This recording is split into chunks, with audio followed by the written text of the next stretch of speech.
So I want you to imagine real quick the worst news that you ever received in your life up until this point right here.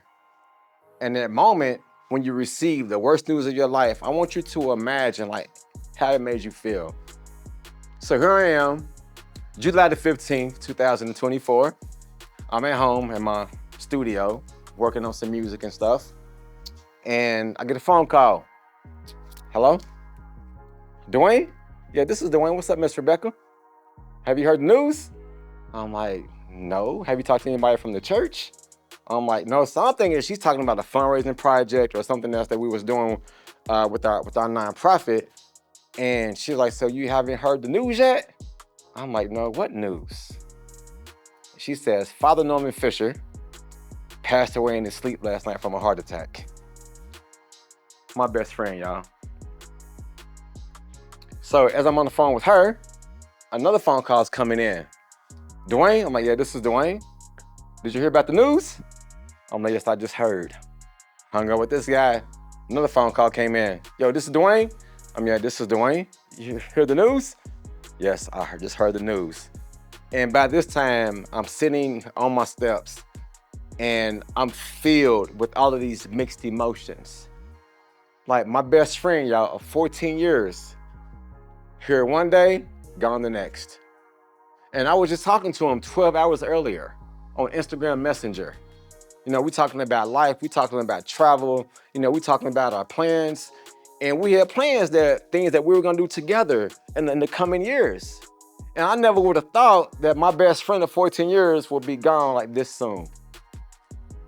And so I remember, man, that day I'm getting all kind of phone calls, emails, text messages, and things like that from like people at the school, from people that we know together, and people like trying to you know, to encourage me and stuff. And that day for me, y'all, was the worst day of my entire life.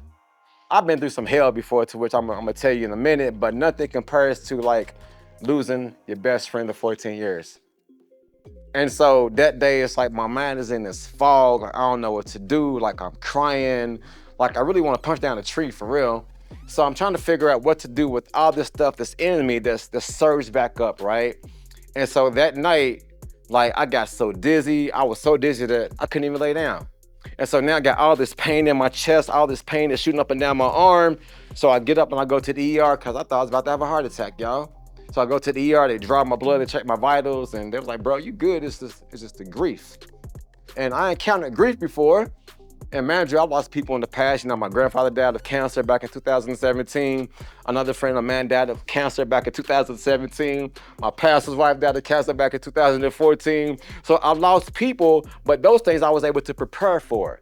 But nothing really prepares you for like a sudden death. I'm like, you got to be kidding me.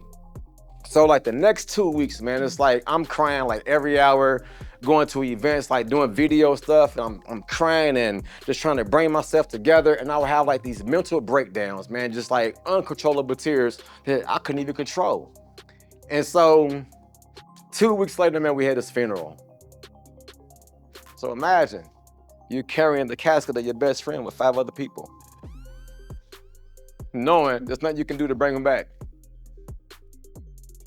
Seeing your best friend lowered into a ground will mess you up mentally and emotionally. So these last 10 months has been really tough to navigate. And now I work as a substitute teacher at this school, Lexington Catholic, right? And so it took me a long time to go back to sub there. So I started going back in January.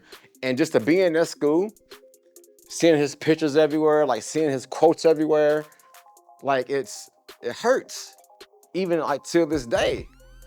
But this pain that I've been through has changed my life so much, has brought out a joy in me that I never thought I could experience.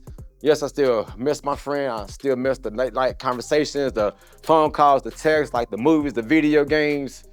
But I can actually tell you that right now, it's like this joy that I have, like it's unexplainable and I can't explain it. And